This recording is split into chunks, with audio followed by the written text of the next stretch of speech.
Bismillah ar-Rahman ar-Rahim. Today we will continue our lecture about software engineering concepts. So today we will talk about documentation, which is among the different phases of software development lifecycle. So in the last lecture we discussed analysis, implementation, design, implementation, testing. So we have these four pillars. خو د دې نه علاوه ډاکومنټیشن چې کوم دی د دې یو خپل رول دی په سافټویر ډیولپمنټ لایف سایکل کې او زمونږه چې که تاسو یاد شي نو at the start of this class مونږه سافټویر کرایسس ډسکس کړو او په هغه سافټویر کرایسس کې مونږ دا خبره کړې وه چې کم ریزنز وو چې سافټویر انډسټریز د کرایسس شکار شوه او خلکو ته ولې ریلایز شو چې سافټویر انجینرینګ یو سافټویر ډیولپمنټ یو انجینرینګ ډسپلین پکار دی او بیا سافټویر انجینرینګ په وجود کې راغله ټیک شو نو په هغه ټایم کې ډاکومنټیشن نه و اوس په سافټویر انډسټري کې ډاکومنټیشن چې کوم پریکټس و هغه ډېر زیات عام نه و خو د لاست لایک زه تاسو ته وایم چې a decade you can say 10 years 15 years back د سافټویر انجینرینګ ډیولپمنټ کې د ډاکومنټیشن ډېر غټول دی او دا ډېر زیات اهم سټیپ ګڼل کېږي نو د دې فور چې کوم مین فیزز دي نو مونږه ډاکومنټیشن پکې یو ففت فیز حسابو چې هغه یو ښه امپیکټ دی په ډیولپمنټ باندې او په سافټویر کوالټي باندې اوس به مونږ وایو چې for software to be used properly and maintained efficiently documentation is needed. Usually three separate set of documentation are prepared for software: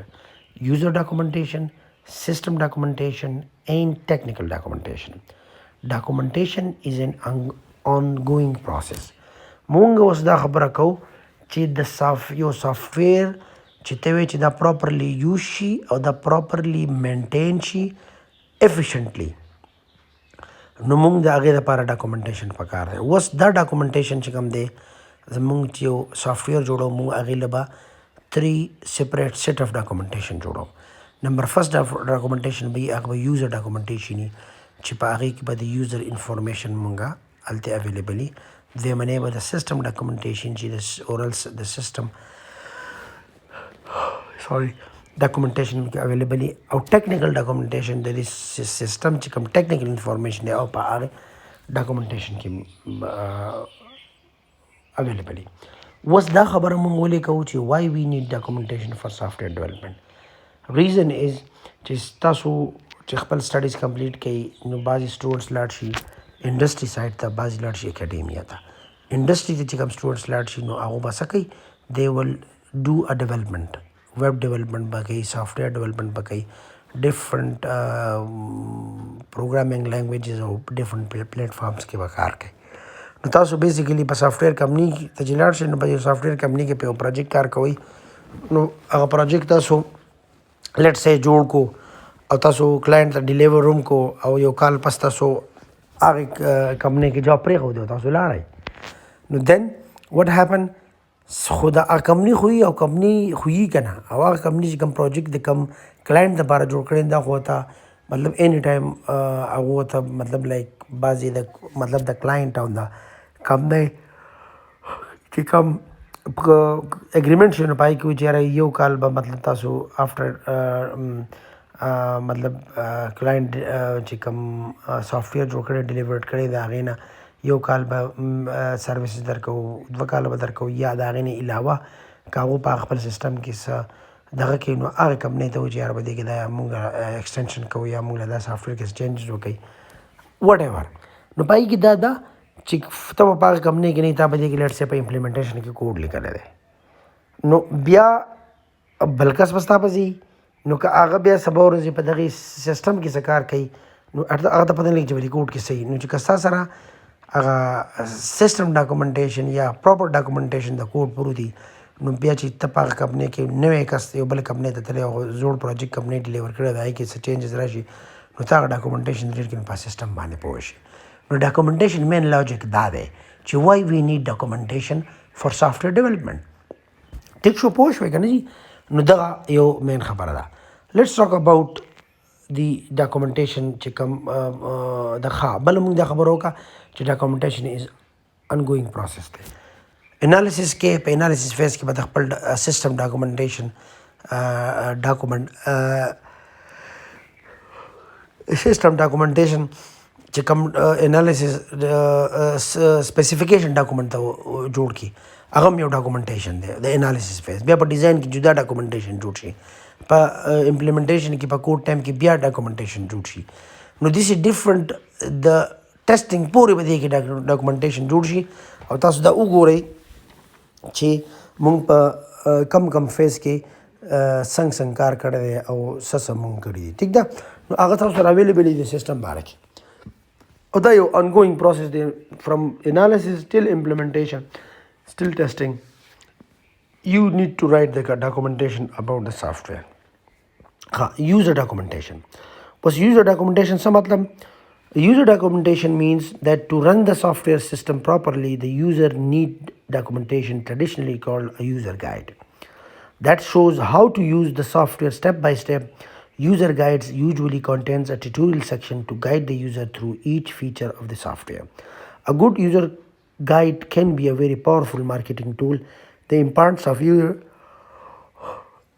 documentation in marketing cannot be overemphasized. User guides should be written for both novice and expert user, and the system, a software system with a good user documentation will definitely increase the sales. خاجي وس user documentation خبره چې مونږ کوو نو د user documentation مطلب دا دی چې مونږه یو سافټویر پراپرلی څنګه یوز شي د هغې باره کې یوزرز دي. فار ایگزامپل تاسو سافټویر جوړ کو هغه تا ډیلیورډ کو کلاینټس له تا ورکو بیا د هغه ډفرنټ یوزرز دي او هغه سافټویر لکه فار ایگزامپل زه به تاسو ته ووایم چې واتس اپ دی. واتس اپ تاسو فرست ټایم ډاونلوډ کړئ یا any other اپ دی هغه تاسو په موبایل ډاونلوډ کړئ هغه نوی تاسو به نه پوهېږئ د هغې بیا یوزر ګایډ ته تاسو لاړ شئ how to use یا هیلپ سیکشن ته لاړ شئ تاسو ته پته ولګي چې دغه دا فیسیلیټي به دې کې کار کوي دا به دې کې کار کوي دا به دې کار کوي دا داسې کار کوي هغه تا ته دا سافټویر سټپ بای سټپ یوز کوي. نارملی یوزر ته ګایډ کوي او چې هغه یو ټوټوریل سیکشن یي نو هغه ته ګایډ کوي چې یوزر تھرو فیچر اف ا سافټویر لکه کم فیچرز به دې کې دي هغه تا ته دا کوي. او ګډ یوزر ګایډ a powerful marketing tool به دی. فار ایگزامپل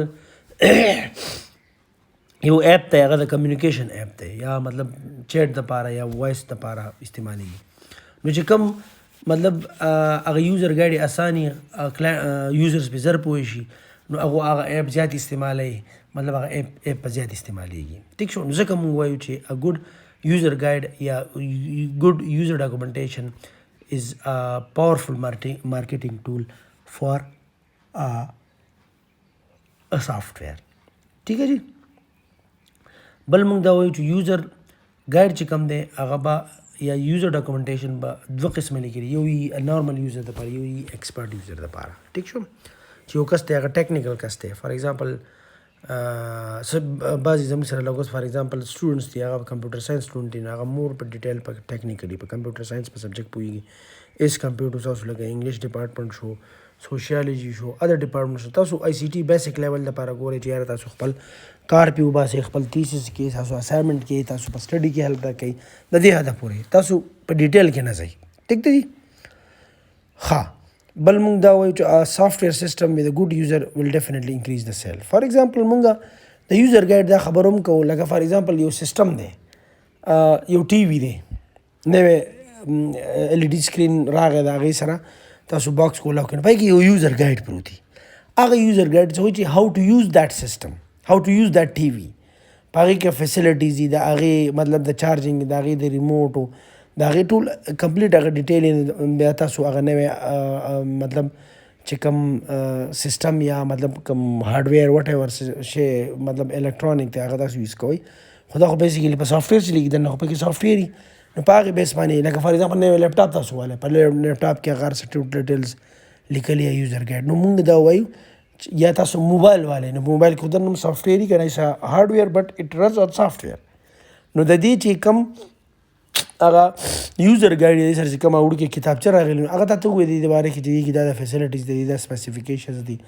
د دې د چارج کولو دا طریقه دا د دې دا ټول دغه لیکلي نو اټ مین چې یو پروډکټ ته هغه یوزر ډاکومنټیشن ټیک ته یوزر جوالي هغه په ځان سره پوه شي ښه استعمالي نو مارکیټ کې هغه چلیږي نو ځکه موږ دا وایو چې a good documentation software system with a good user documentation will definitely increase the sale نو دا خبر هم په دغه بحث کوو ٹھیک شو اوس به راشو موږ will talk about system documentation اوس system documentation defines the software itself. It should be written so that the software can be maintained and modified by other people than original developer. System documentation should exist for all 4 phases of development. System documentation موږ هغې ته وایو چې هغې کې به چې هغه سافټویر به اټسل ډیفاین کوي چې دا سافټویر څنګه جوړ شوی دی او د څنګه دا به څه کار کوي څه به نه کوي چې ایچ اینڈ ایوری ډیټیلز د سافټویر هغه ډیفینیشنز په هغې کې د هر کمپوننټ ډیفینیشنز پراته وي موږ دا وایو چې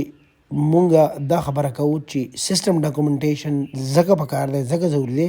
چې سافټویر کین بی مینټینډ اینډ موډیفاید بای ادر پیپل دین اوریجنل ډیولپر څنګه ما تاسو ته وي چې تاسو په سافټویر کمپنۍ کې یوزي کې کار کوو تاسو هغه مطلب هغه جاب پرېښودو بلې کمپنۍ ته لاړئ بلې کمپنۍ ته لاړئ هلته تاسو جاب سټارټ شو دې کمپنۍ یو پروجیکټ جوړ کړی یو بل کلاینټ لا هغه ته ډیلیور شوی دی استعمال شوی په هغې کې واپس راغی نو چې ستا ته چې چا په ځای جاب لتلی هغه جاب پرېښودی تللی دی او تا هغه خپل جاب جوین کړی دی او تا ته ستا ټیم لیډ یا ستا پروجیکټ مینیجر یا ستا باس تا ته ووایي چې یار دا پروجیکټ دی دا دې کې دا څه چینجز کول دي دا تاسو والئ نو تا خو سیسټم نه دی جوړ کړی تا خو پته نشته خو تاله به سیسټم ډاکومنټیشن درکړي then you have to read that system documentation you have to understand that how it was built code څنګه لیکل شوی دی انالیسس څنګه شوی هغه ډاکومنټیشن بیس باندې به ته هغه انډرسټینډ کړي بیا پکې هغه ریکوایر چینجز وکړي کوم چې ستا نه ستا پروجیکټ لیډ غواړي یا ستا باس یا ستا ټیم لیډ ستا نه غواړي ټیک شو جي او موږ دا خبره کوو چې سیسټم ډاکومنټیشن شوډ بی ایگزست دا به ته د 4 phases لکه انالیسس دپاره به سیسټم ډاکومنټیشن جدا لیکي د جدا پورشن به د ډیزاین دپاره به جوبای د امپلیمنټیشن دپاره جوبای او د ټیسټینګ دپاره جوبای نو چې جدا به ډفرنٹ به دا چې تاسو کمباین کړئ د فل ډاکومنټیشن بیا دغه سیسټم دپاره ټیک شو نو another documentation we were discussing about technical documentation was technical documentation چې کوم دی په هغې کې مونږ ډفرنٹ مطلب انفارمیشن چې هغه د سیسټم ډاکومنټیشن او د یوزر ډاکومنټیشن لږ ډفرنٹ دي نو څه دی فار ایگزامپل موږ دا وایو چې ټیکنیکل ډاکومنټیشن ډسکرایبز دی انسټالیشن اینڈ سروسینګ اف ا سافټویر سیسټم موږ دا وایو چې ټیکنیکل ډاکومنټیشن چې هغه ډسکرایب کوي تاته ایکسپلین کوي د انسټالیشن اف ا سروسینګ اف سافټویر فار ایگزامپل نوی وینډو راغله په هغې کې دغه یوزر ګایډ او ډاکومنټیشن ته به څنګه دا وینډو انسټال کوي او په دې کې څه فیسیلیټي او طریقه کار به شي یا تاسو یو ایپ ډاونلوډ کړئ یا یو سافټویر ډاونلوډ کړئ نو په هغې کې تاسو سره دا انفارمیشن په ټیکنیکل ډاکومنټیشن کې چې دا به څنګه انسټالیږي او د دې به سافټویر به سروس څنګه کوي انسټالیشن documentation defines how the software should be installed on each computer موږ دا وایو چې انسټالیشن موږ دا خبره کوو چې انسټالیشن ډاکومنټ ډیفاین how the software should be installed on each computer دا موږ چې انسټالیشن ډاکومنټ یا ټیکنیکل ډاکومنټ دا خبره کوي چې دا سافټویر به په یو سیسټم باندې څنګه انسټال کړي فار ایگزامپل سرور اینډ کلاینټ سرور لکه اوس فار ایگزامپل یو نیټورکینګ دی نیټورکینګ یو نیټورک جوړو په هغې کې موږ دا وایو چې یاره د دې سرور به دی به کلاینټ وي نو هغه تعالی سټپ بای سټپ هغه انفارمیشن درکوي نیټورک انسټالیشن لپاره یا سروس ډاکومنټیشن ډیفاینز هاو د سیسټم شوډ بی مینټین اینډ اپډیټ اف نیسیسري په دې کې به هم دی چې یاره په دې کې دا انفارمیشن به هم وي چې سیسټم به مینټننس او اپډیټ کېږي څنګه فار ایگزامپل که تاسو وګورئ تاسو په موبایل کې یو اپریټنګ سیسټم واچوئ یا ستاسو سره آیفون وي یا ستاسو سره اینډرایډ فون وي او تاسو کله ناکله جرنل او اپریټنګ سیسټم ته لاړ شئ نو په هغې وګورئ یاره تاسو ته اپډیټ اویلیبل نو هغه تاسو ته طریقه کار وایي چې مطلب پریس دیس او هغه اټومیټک ډاونلوډ شي او هغه تاسو بیا هغه سیسټم باندې مطلب هغه خپل اپریټنګ سیسټم اپډیټ کړي نو دا طرف آن سکرین هغه دغه درکوي انفارمیشن درکوي یا مطلب دا د په ټیکنیکل ډاکومنټیشن کې دا اویلیبل چې ته به اپریټنګ سیسټم یا اینی سافټویر دا به اپډیټ کې څنګه ټیک شو جی. So we discuss about the documentation phase, and this is a very interesting part of software development life cycle. ठीक था भाई के दम sir user documentation दे technical documentation दे system documentation ने माता उसका individually दा explain कर कि which documentation means what. ठीक था among the way to for any software which is software which to be used properly and maintained efficiently. For that reason we need a documentation, and for if we are writing or creating a documentation for any project, so for any software, so we need to create or maintain three separate set of documentation. One is for user documentation, other is for system documentation, and the third one is technical documentation. I hope you will understand. If you have any problem, you can ask me a question, and I'll be happy to answer you. Take the G, and please remember, do your attendance on time and at Google Classroom for today's class. Okay, thank you.